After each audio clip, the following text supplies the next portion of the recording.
Hola, buenas tardes. Bienvenidos a ¿Qué pasa, mujer? Welcome to ¿Qué pasa, mujer?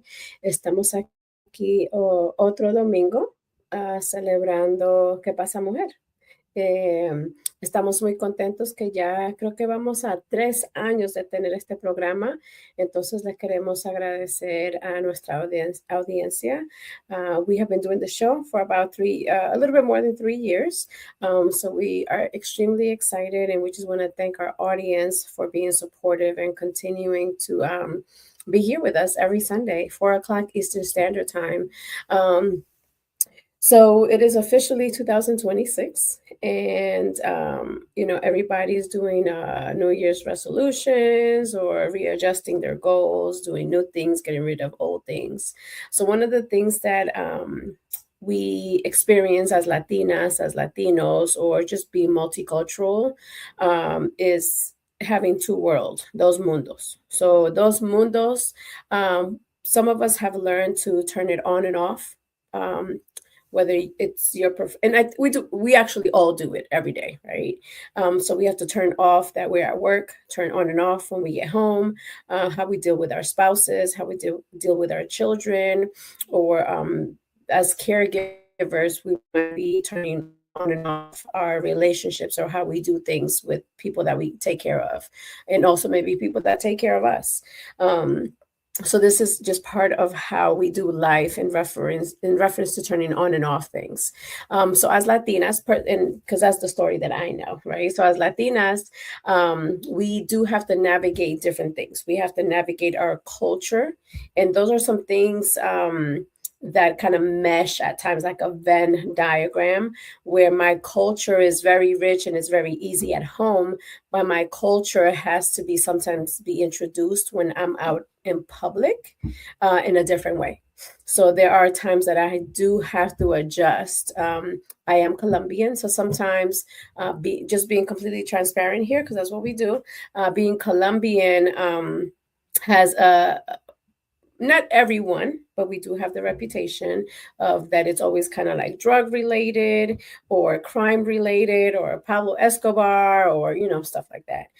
So yes, that is true and it does exist. And I'm actually very intrigued by Pablo Escobar and how he did business. So that is part of my culture, and I do embrace it, even though maybe in many people's opinions it was negative, but I still embrace it because it is part of my culture.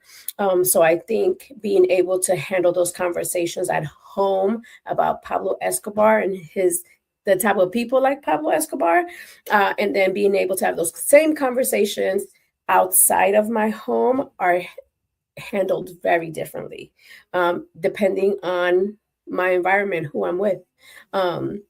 So there are some things, even within Latin America, we might have me being Colombian, Maddie being Dominican, and just having different cultures. That's also a little bit different. So even when we congregate in those spaces, that might be different as well in reference to our cultures. Some of the foods and some of the dialect that we use, the vocabulary that we use. So just being able to maneuver that can be challenging at time if we don't. Number one, if we're not knowledgeable of our own history, could be challenging. And also, we don't know how the other parties are going to respond to what we say. So for me personally, being Colombian, I have learned to be able to have respectful conversations about the stereotype of Colombians being related to drugs. It's just a fact. So that's my own self-reflection about that. I Because of my personality, I kind of like turn it into like it's a funny joke sometimes. So I start off with humor, but then I then change it over to seriousness, and I will educate people on history a little bit, history of my culture, the Latino culture in general, not just Colombian. And then I do explain how. Let me give you an example. So, like with Pablo Escobar. This is again my personal opinion. I think that he had a great business aspect, the business brain. I think he did a lot for my country in reference to. There's a lot of. He would go to he would go and visit a lot of the farmers, and he would provide medical assistance. He would bring food, water. He partnered up with Che Guevara, and they both partner up, and they would go out to the jungle, and they would provide these resources for the natives in the land. So they did a lot of good. They were able to, money kind of helps you do things a little bit quicker. So he was able, because of the money that he had, he was able to save a lot of things and help a lot of people, a lot of low income people. However, at some point, in my opinion, again, I believe he just got a little bit greedy, and then just money, power, and all of that type of environment kind of got to his ego, and then just kind of things went down. But overall, I like his business aspect, if that makes sense. So I've had to have those conversations with people that is not just the fact that Colombia may grow drugs, and then they get sent over here, and then people use them here in the United States and in other countries, and in Colombia as well. But that's an example of how that conversation is going to be different at home, because at home we just kind of talk about it and say, hey, this is what we did. And like, even with my grandmother, and as you guys know, I talk about her all the time, she's 90. She doesn't like Pablo Escobar. She doesn't see Pablo Escobar the way that I see him, because the things that I know about him is through documentaries, through books. She lived it. She saw the news live when it was happening, because she was in Colombia when all of that stuff happened. So that makes a huge difference. So today's topic is really about us being multicultural and having two lives almost, right? So we have our home life, and then we have our outside of the house life, where we have to deal with culture. Even raising our children. As you guys know, I have a 21-year-old and I have a 15-year-old. So I'm a little bit more involved in the day-to-day with my 15-year-old, because my 21-year-old is kind of like on his own already. But even culturally, the other day, we had to have a conversation about how we need to make La Abuelita's life easier, and it's not something, again, that we talk about anywhere else, but it's just my culture does that. We take care of the elderly, and we make their lives easier, and we kind of put them on a pedestal, because we're here because of them. So those conversations, and even on his father's side of the family, they do take care of their elderly, but in a different way compared to my side. And also because I'm an only child and I'm the oldest grandchild, so the responsibility is a little bit different. But having to maneuver that is a challenge at times, because my kids were not born in Colombia like I was. They were born here. Their father is not Colombian. So things are, the perception of life is a little bit different, if that makes sense. So that's, raising children is different when it comes to culture. Me having to defend my Colombianness is also different, and I'm sure every country has to do different things for that. Also, relationships are different. I think Latinas have a reputation. I don't know about 2026, but I know earlier, when I was a little bit younger, the reputation was Latinas are submissive, they take care of their man, they cook, they'll make their plates, all of that stuff that most men, I don't know what this is what I think social media has sold to us, right? Or even old school. This is what was done. So sometimes we have to battle that, because I might be with someone that is not expecting me to fix their plate, even though I want to, but maybe they don't want me to. So challenging those things, as well as you date outside of your culture, is also something that we have to juggle and kind of like go back and forth. Finances is another area. How we save money. I know I've told you guys in the past, my grandmother is 90, and she has a third grade education. and she purchased a apartment in New York City. She paid it off in 15 years. No, 13 years, because she always corrects me. She paid it off in 13 years, and she did what I've learned to say it is the envelope method. I learned it from Dave Ramsey. So it's pretty much the envelope method. She makes a certain amount of money every week.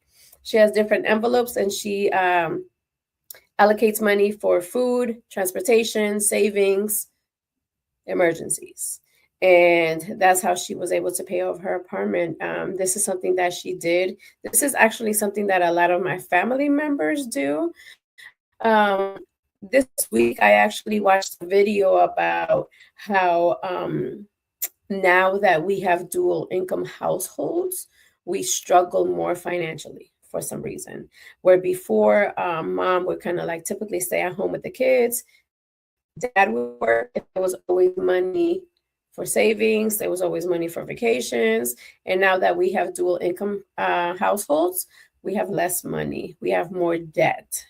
So I don't know what the thoughts are. I would love to hear from our audience to see what you guys think about that, because I haven't done a lot of research on it, but when I saw the video, I think it's kind of true. If I think about some of the people that I know that are in my circle, that they do have dual incomes. But I don't know if we're doing more, we're spending more. I know definitely we have more membership options. So I don't know. I don't know what you guys think about that. Also, food. I know sometimes, so like in Colombia, they do have, not Colombia, I don't know about Colombia, but definitely Venezuela. When I went there, they had a McDonald's, but it wasn't like the McDonald's here. Me personally, I was born in Colombia, and then I lived in Mexico for 5 years, and I've been in the United States since I was 9. And I'm gonna be 48. Well, this year I'll be 48. So I pretty much have been in the United States my adult life, but I love multicultural food. I love my culture food. I love my food from my country, and I think it's because my mother would cook it, my grandmother would cook that food, and it's just something that I love and desire. My boys, my sons, they also like Colombian food. They like Latino food. They also like food from that side of the family, but they do. They are aware of bandeja paisa and arroz and frijoles and sancocho and all that stuff.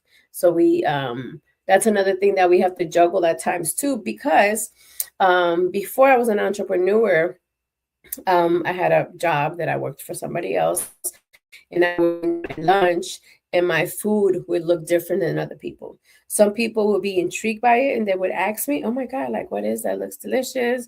Or some other people might be like, "Oh my God, like what is that?" So like I don't eat cow tongue, but Colombians eat cow tongue.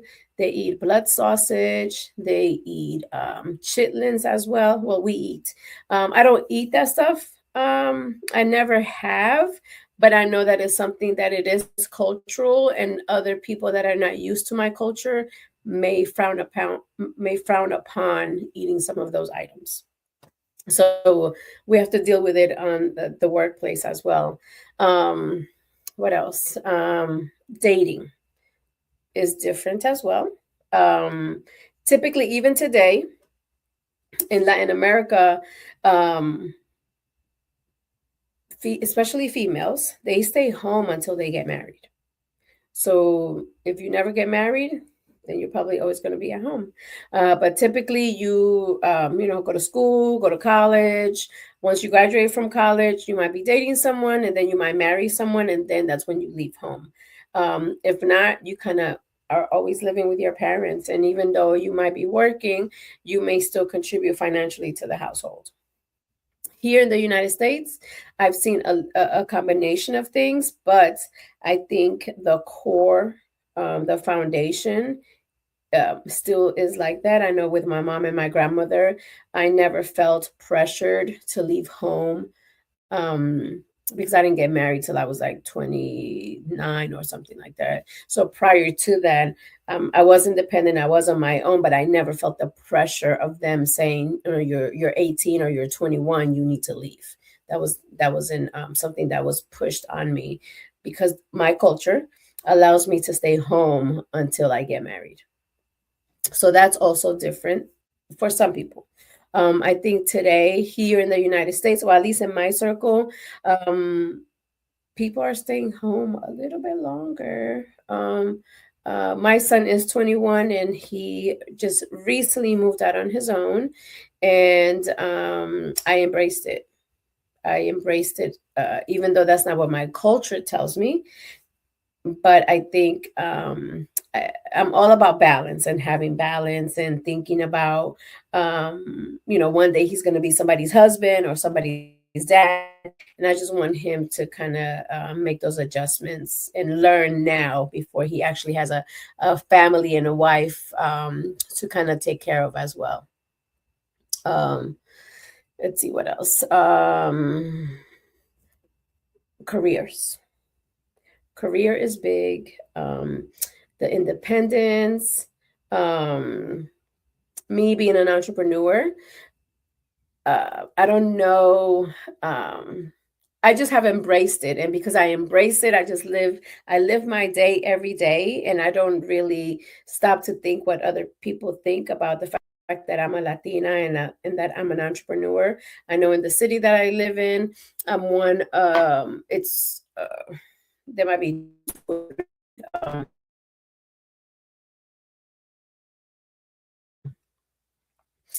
um, I just embrace it. I embrace it because um,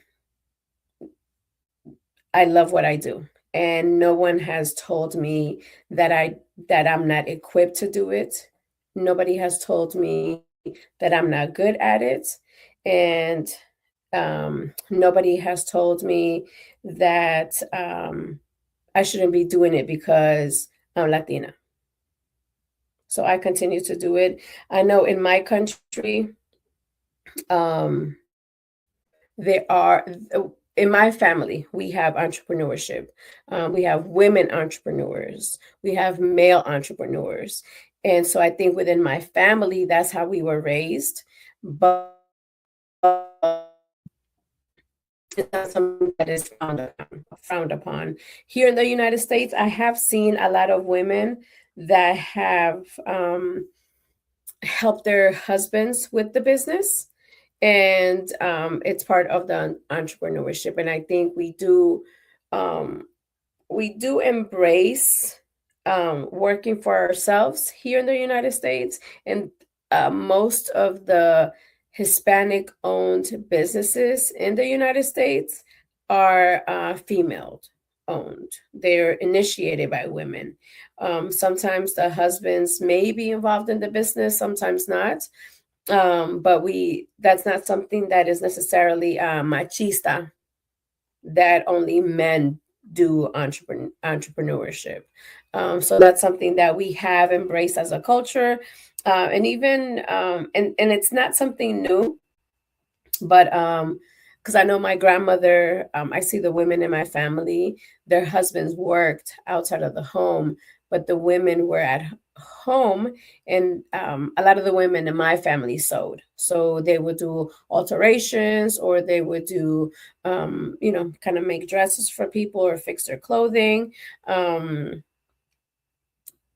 To me, I see that as part of entrepreneurship, and it just kind of runs through my blood in my family. So that's just something that we do. Um, However, there have been times I have been in circles where I'm the only Latina female, and um, at the beginning there's the energy is a little bit heavy in reference, because I think it's unknown. Like sometimes people don't know how to handle it.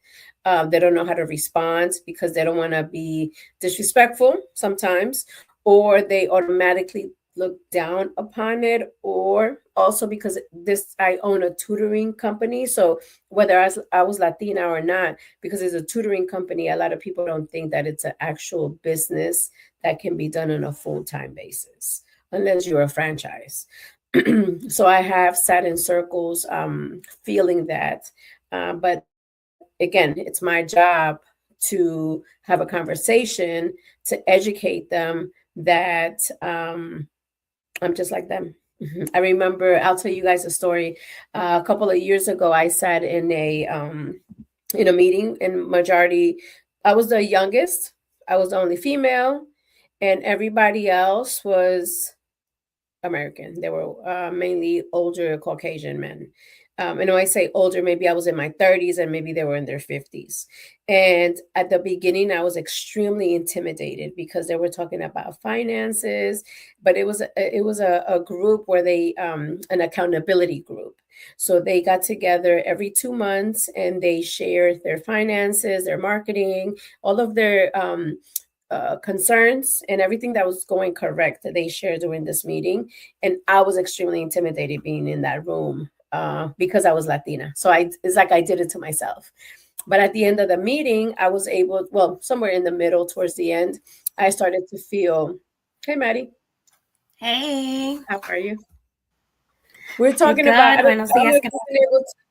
I don't know if you've been able to hear, but we just kind of been talking about the challenges of kind of like going back and forth within our culture. So I was just talking about how I was in a meeting a couple of years ago, and I was the only Latina that was there, and majority of the people that were there were Anglo men that were 20 years, 30 years older than I was at the time. So I did it to myself in reference to feeling like I was the only Latina, only female in the room. And it was extremely intimidating at the beginning, but somewhere towards the middle, towards the end, I got comfortable because I saw that they had similar challenges that I did, just in different levels, if that makes sense. So at that time, I was making thousands. They were making, millions, but they still had challenges. Like, even I remember one of the gentlemen showed up and he didn't have his finances in order. So like every time they met, they had to bring a report of their finances. This gentleman didn't have it, and he made his profit was in the millions. So I started to feel comfortable because I felt like we had some challenges that were the same. So we would just have been talking about the going back and forth with, how we handle culture at home versus how we handle culture at the job place. So I'm glad you joined because I wanted to kind of hear a little bit your perspective as to when do you notice that you turn it on and off depending where you're at. I think like you said, like at the workplace, it's a little bit different because depending on your surroundings, you kind of find yourself trying to or having to try to explain yourself a lot. This is why I do this, or this is why this happens. Because you don't know. You're never sure how much the other person is kind of understanding what's going on or what's happening. So I think it just depends a lot with whoever is around you. I think we have spoken before about the Spanglish part, like speaking Spanglish or English or Spanish or going back and forth. And you notice that I don't know about you, but like I've noticed that if I am with a person that I know speaks both languages, I don't have to think so much about what I want to say. I just say the things. And whether the word comes out in Spanish or English, I know you're going to understand me. So I feel more relaxed and I'm just talking. And then whichever language the word comes in first, then I am okay with it because I know you're going to get it. So, but if you're talking to a person that only speaks English, it's like you're kind of forced to kind of like stay present, stay in the moment, and kind of be restricted or feel kind of restricted because, I have to find the proper word to say what I'm trying to say. So I feel like with culture, it's the same thing. It's like you never know how much the person that's on the other side understands. So you kind of find yourself trying to always constantly trying to explain yourself. I think when I'm at home, or like I said, when I am around people that I feel comfortable with or that are multicultural like me, it's kind of a little bit easier. So I guess a long answer to your question is, just kind of depends on where I am and who I'm with. Yeah. And that's true because thank God for Google. Because sometimes I get stuck and I'm like, hold on, let me look up this word in Spanish. So sometimes I know it in Spanish, but I don't know it in English and vice versa. So thank God for Google because I Yes. will have to look it up. Yeah. So I have definitely been in that situation. Um, and I think too, I wanted you to talk a little bit about leadership. I know for me personally, I've been in leadership roles where sometimes you have to fight for the respect. Have you experienced that? And tell me a All little the bit about all the time, and I think, before they see anything else, for specifically for us, it's just being a woman. It's like there's something about being a woman leader. We are always gonna be the underdog. You walk into a place and it's like, oh, can she really do it? And it's like we have to prove ourselves not only at a professional level, how smart are you or how knowledgeable are you about your field.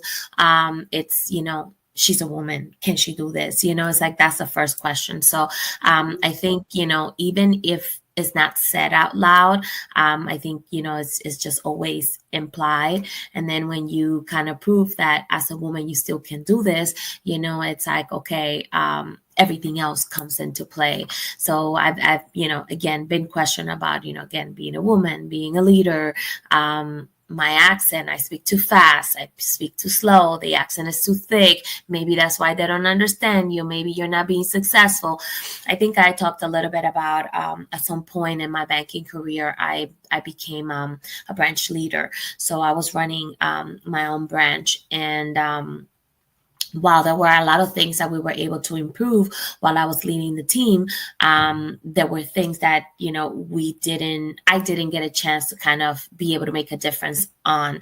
So, I moved on to another role, and I kind of, low key in the back of my mind, somewhere in there, always felt like a failure because I wasn't able to make the branch successful at all levels, at that time.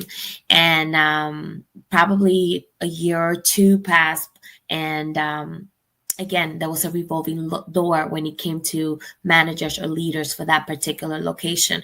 So I was like, okay, it was not me, it was like not nothing that I necessarily did. It was, again, there were many factors, probably, the situation, the timing, whatever was being asked at the time, So I do feel good because I know that I made an impact at that time. I did doubt myself because, again, I wasn't able to fix the whole thing, but again, at the end of the day, I knew that it was not anything that I didn't do or that I did not to be successful. I don't know if that makes sense, but yeah, all the time. I think, we're questioned all the time, anytime we are put in a role of leadership.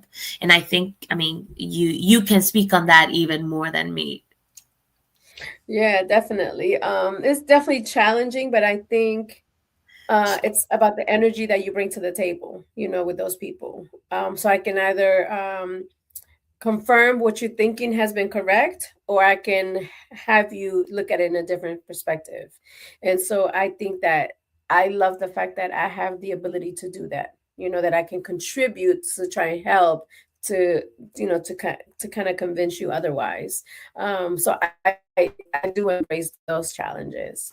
Again, only because I'm extremely confident about what I do for a living, and I'm extremely passionate about it. And you can take me to any platform and I will speak positive about what I do in a confident way because that's my energy.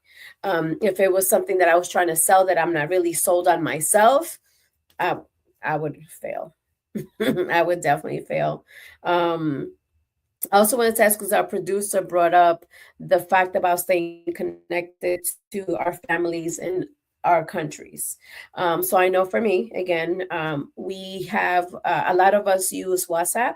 And so we have, my family and I actually have a WhatsApp group with, it's mainly us here in the United States and then family members in Colombia.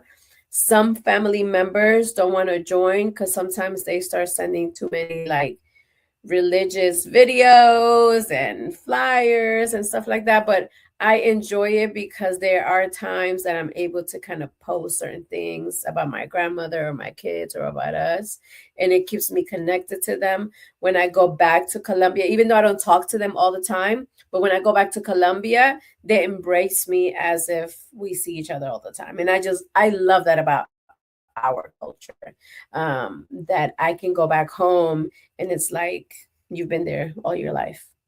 ¿Verdad? Yeah, it's like even if it's through your family, like for example, in my case, my dad travels back and forth. He spends, a couple of months here, a couple of months there in DR. So he goes back and forth, and it's like, for example, he goes and he stays at my cousin's house or my uncle's house, and I could, like you said, it could be months, and since the last time I spoke to them, but it's like, yesterday I called my cousin. I'm like, oh hey, and she's like, oh yeah, how are you? How's the baby? And it's like, okay, like no time passed because we have that connection, whether it is through the phone, like you said, through WhatsApp, or messaging back and forth. It's also that connection with like my dad going back and forth, and even if I don't speak to them, my dad is like, oh, she's good, and she has a grandbaby, and the grandbaby, and this and that, so it's like we still connected, and it's like I don't know, it's just we're family, so that connection is always there. So Yeah, I love that about our culture. I know, there's always one that holds a grudge or has junk to talk or whatever. There's always one in every family. I don't care what your background is. But majority of our culture, Latinos, we are truly like that. It's nothing but love, and we show our love through our conversations and through feeding you, ¿verdad? And Maddie knows because she cooks all the time. So that's how she gets people to come back to the house. so true. So true. I was telling one of my coworkers, we were talking about, food. We're talking about a particular client, and this client, every time he sees that as somebody of, maybe a different ethnic background, they're like, oh, you gotta feed me, whatever, they eat in your country. So the client always wants you to kind of bring him food. And I was like, talking to them, and I was like, that's my love language, like I love to cook and I love to feed people and, kind of share my culture that way. And it was funny because my brother was in town, surprised me for the weekend, and we were talking about that, and he said, out of the blues, we were having conversations and we were talking, and all of a sudden he tells me, he says, yeah, she's like mom, she will cook and cook and cook and cook nonstop before she sits down and eat. So sit down and eat. And it like, I forget the context of the conversation, but that part, resonated with me, not only because he said that I reminded him of mom, but I do the same thing my mom used to do, and maybe unconsciously or consciously, but it happens. But yeah, definitely food is my way of showing love to the people that are around me. So Yeah. Yeah, I do it through my actions. I do cook, but I like to cook when I want to cook. I don't cook every day. So, but when I cook, I like to cook, and I like to for me to feed people, and like you sit down and I take care of everything for you. Like that's what I enjoy to do. Another thing that I was going to mention that I think we don't tap into a lot is mental health. How we view mental health compared to other cultures. I know I've seen videos on social media where like the kid is on like couch talking to the mom or the therapist about they have, he's like mental health or whatever, and then the person's like, "Párate, eso no existe," like get over it, like, oh, like vete a trabajar or whatever, right? It's almost like mental health doesn't exist. I've had conversations with family members in reference to therapy, and they'll say like, "Si estás loca, if you're crazy, then you go to therapy." Like crazy people go to therapy, right? We don't go to therapy for preventative reasons. It's almost like you have to go to a psychiatrist. Like therapists don't exist. It's only psychiatrists. And I think that's something that has not changed throughout the years. What do you think, Maddie? I agree. I think, mental health is such a taboo, and I think Right. it's because um, the privilege that we have in this country. You know what I'm saying? It's like, here we have access to medical care. We have access to whatever we may need. You don't have money to eat, we can go apply for, welfare or whatever, and you can find somewhere where you somebody can feed you. In our countries there's no such thing. So it's either you have the money to buy the food, or you don't eat, or you go to the neighbor and you ask for food and they might feed you for that day. So there's no such thing as go to government help. I have 3 kids and I need to feed them, can you help me?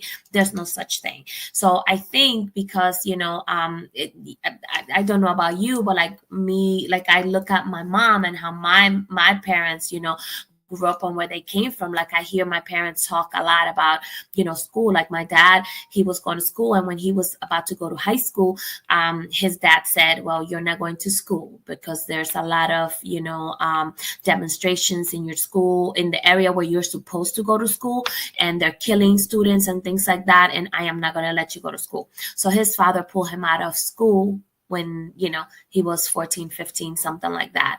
So my dad started learning to make clothing, because that's, he saw somebody making men's dress pants, and he's like, you know what, I can do that. And, he started going behind his father's back. And then eventually, he told his dad, and his dad, though, told him, you don't know how to do that. And he goes, buy me a sewing machine and I'll show you. And, and he started making pants, and, the rest is history. So that's how my dad earned a living for all of his life. So, again, saying that to say you don't have access to certain resources. So it's like there's other things that are worse than that. You feel sad, but we don't have time for sadness because we need to figure out how are we going to make the next dollar for tomorrow. So I think that's the mentality. A lot of the times when you come from places like, like we do, countries like we do, it's like we don't have time, for those things. And it's funny that you bring that topic up because this morning I was watching Marcelo's new special on Netflix. I don't know if you heard it, but Marcelo is a young kid. He's from Saturday Night Live, and he's a comedian. He is of Cuban and Dominican descent, and he is hilarious. And he, his comedy is about his upbringing and his culture. And one of the skits that he has in the show is like, he's like, my sister and I, we wanted depression. We wanted to be we tried to get, and he's like, we tried to get depression, and we told mom, we are depressed.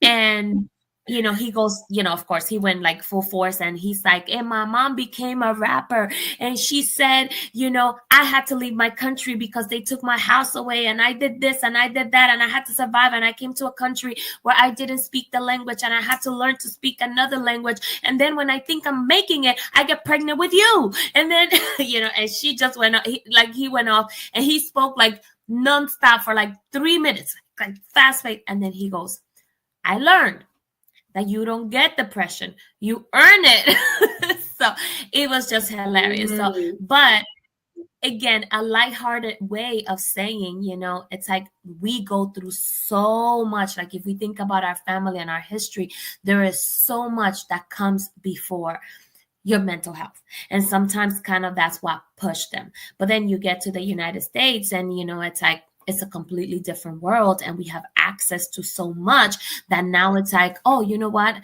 my children are starving. Okay, let me try to do this. Okay, they're not starving anymore. Okay, what do I do with the sadness that I feel? So if you can sit down and pay attention to whatever you're feeling, then you can address it. But I think most of the time is our families didn't have time to address the things that they were feeling, or they would address it the wrong way. Let me say that because, a lot of things happen that, we overlook because that was the norm. But if you think about it, those things were happening because there was a deeper issue going on, So, that we didn't talk about. So I encourage everyone to watch the show. So it's called Marcelo Hernandez, American Boy.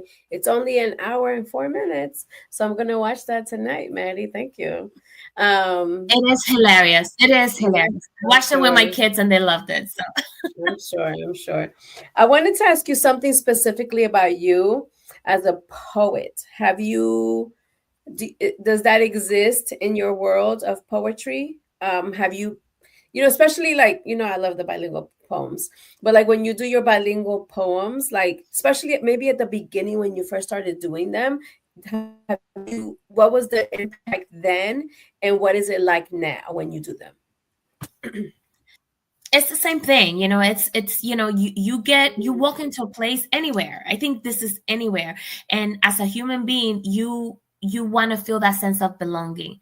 I belong here, or there's room in here for me, and the only way that we get to feel like that is when you feel understood, when you feel like the person that it's in front of you kind of understands the full picture.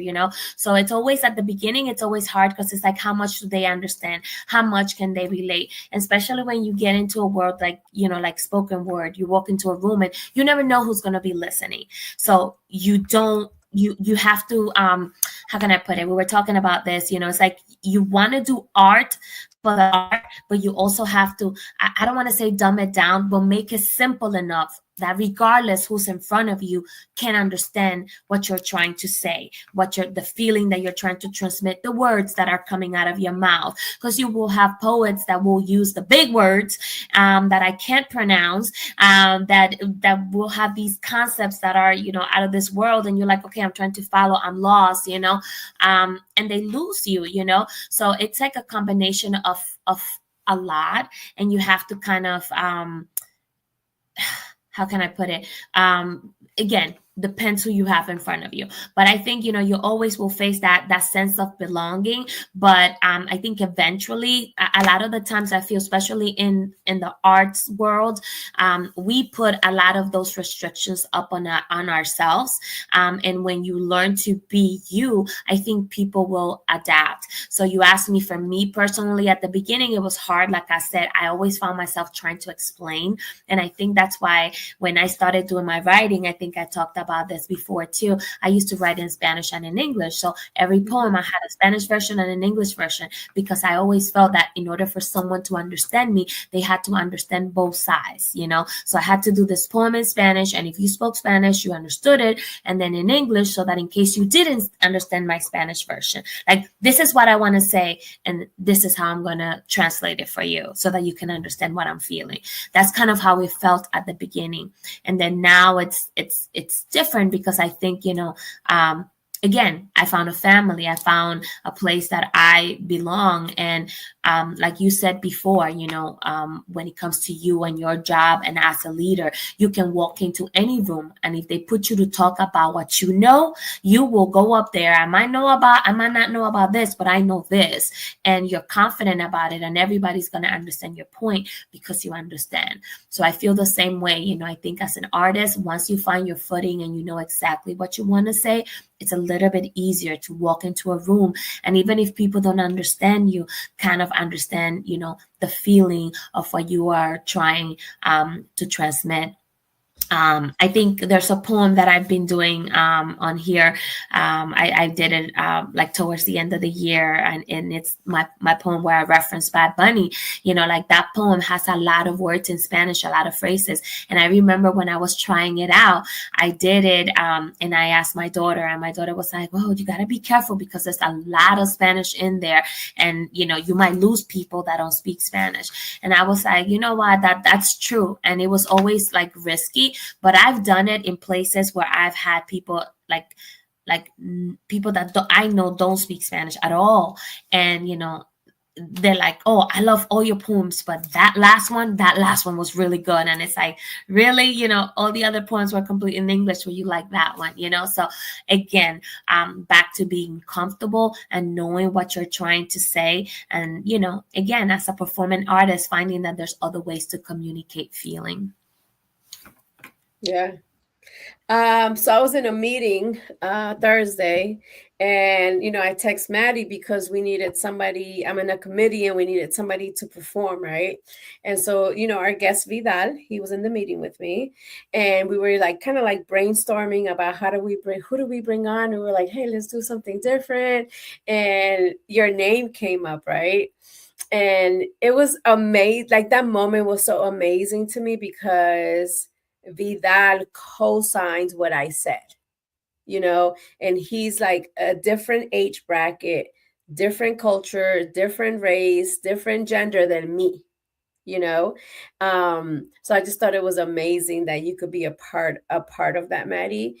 Because I think a lot of us don't know that culture could be expressed the way that you express it. Like I get it. I get like open mics and the poetry and all that stuff. But I think that when you mix culture, it doesn't have to be his Spanish, but when you mix culture, it kind of like really brings people together. Like it allows me to embrace your difference better.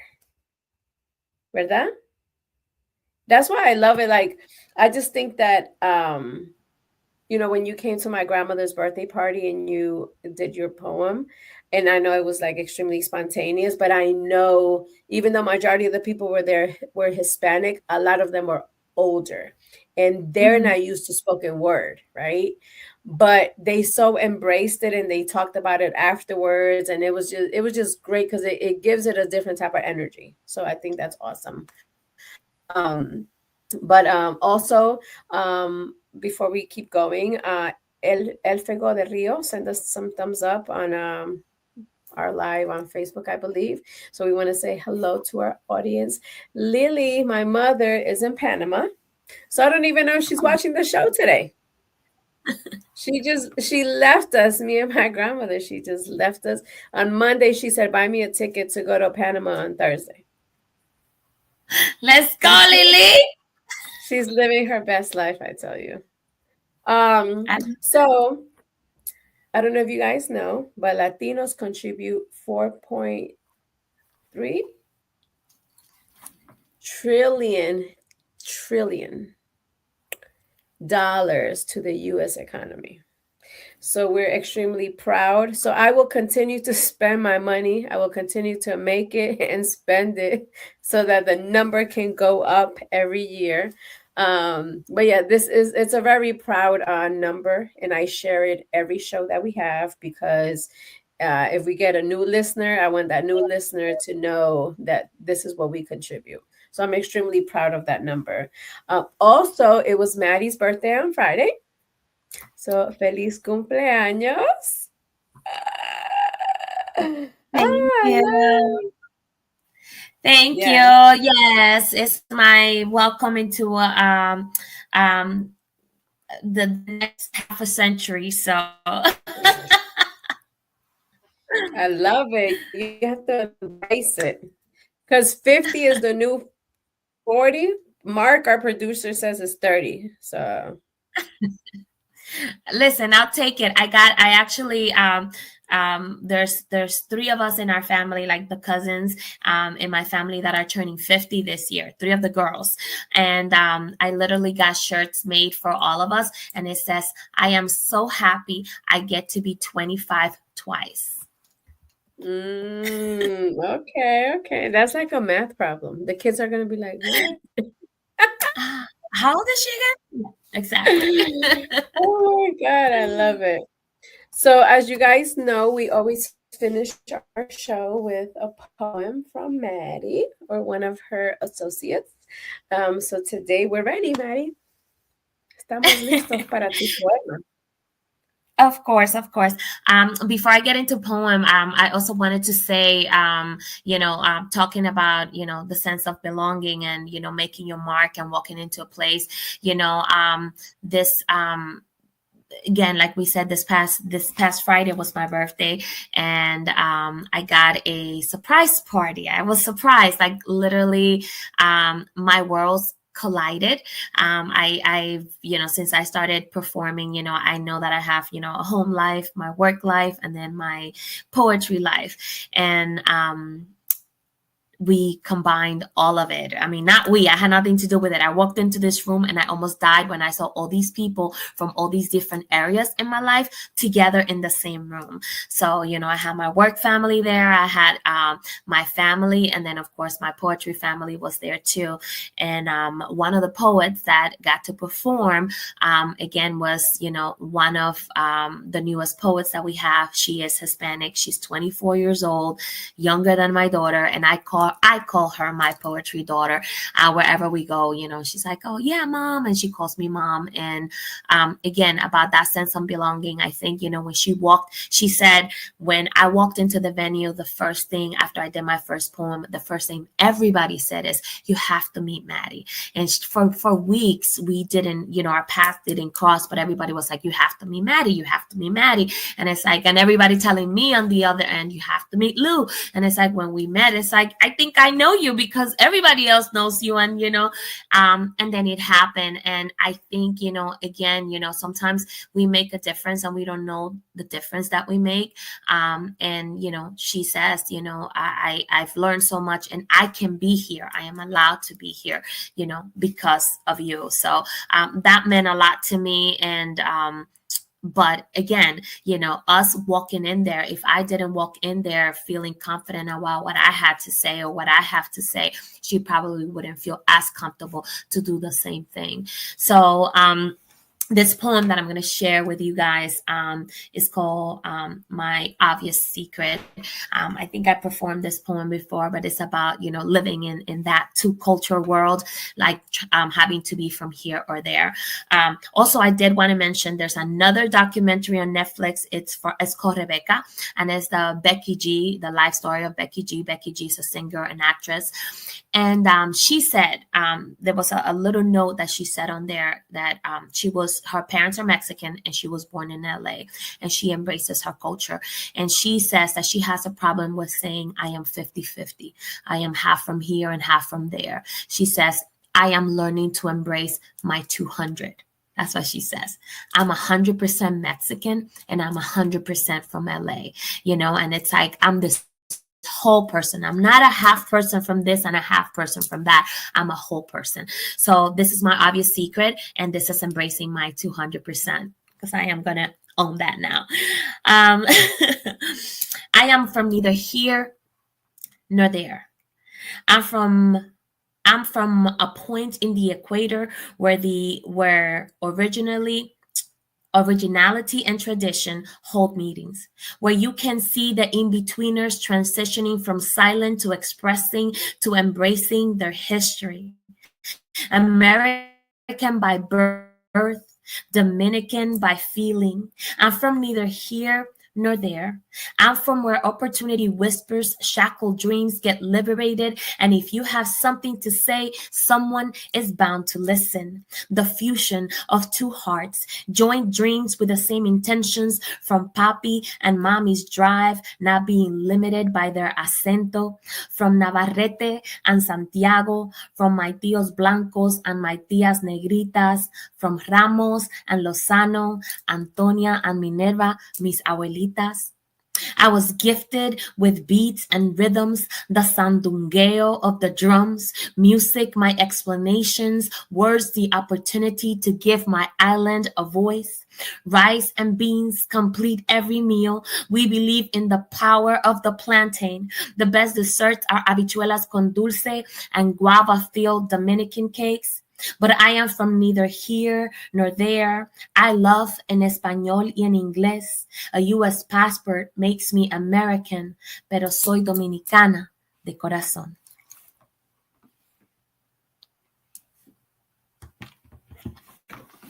And P.S. I note, I did get to have guava-filled Dominican cake on my birthday.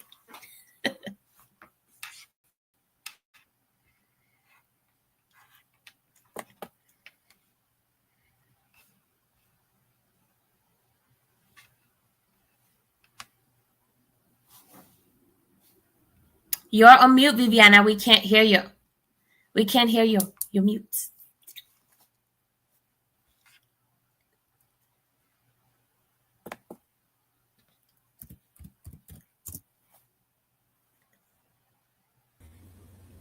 Yeah, she went on mute. I don't know what happened. There, can you hear it? Can we hear you now, Viviana? Yeah, I'm not on mute. You were on mute there for a second. You're not on mute now. Okay, great. I was just saying that I embrace the 200% situation you mentioned. So I'm going to mention that to my children. And I love the poems. I love everything that you do. I just think that it's amazing. Your talent is amazing. And maybe you could bring Lou to the show so Oh, we I would can love meet that. her. Yeah, and then we could hear a poem from you both. Oh my God, do you guys have a poem together? We do, but the thing is, I think for online, it doesn't work well to do like a poem like that unless we are in the same room. So I don't know. We Mm. can try to make that Okay, happen. well, I watch it live. Let me know when you guys perform. I'll watch it live. Um, but I want to say thank you for your time. Thank you, Mark, for everything that you do because you make our life so much easier. And we will be here next Sunday at 4 o'clock Eastern Standard Time. And we look forward to doing 2026 with you guys. So thank you and have a great week on purpose, as Tangi would say. Thank you.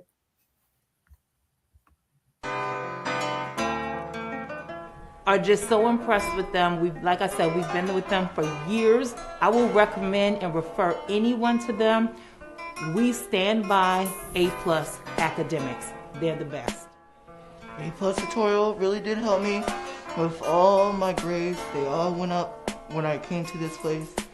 And I would say I recommend this school to everyone. So it's a really good environment to be in, especially for me because it makes me look up to my parents. If you have students that need academic help, A+ Academics is the place to be. A+ Academics, what a great place to go for academics. It's just a really great place to learn.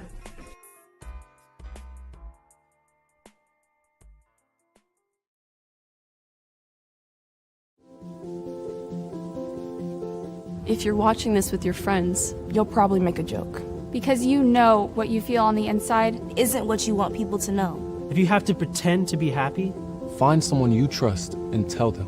If you get mad at things and you don't know why, or have thoughts about hurting yourself, find someone you trust and tell them. You are never alone when you share. Seriously, people care about you. It's okay to not understand what you're feeling. And it's easy to think that you're all alone. But you don't have to be. You're never alone when you share. Don't be ashamed to tell someone you trust what you're feeling. You're not alone. You are not alone. Find someone you trust and tell them. Tell a parent. Tell a teacher. Tell a brother or sister. Or just tell a friend. You haven't done anything wrong. Talk to someone. Talk to someone. It's how things get better.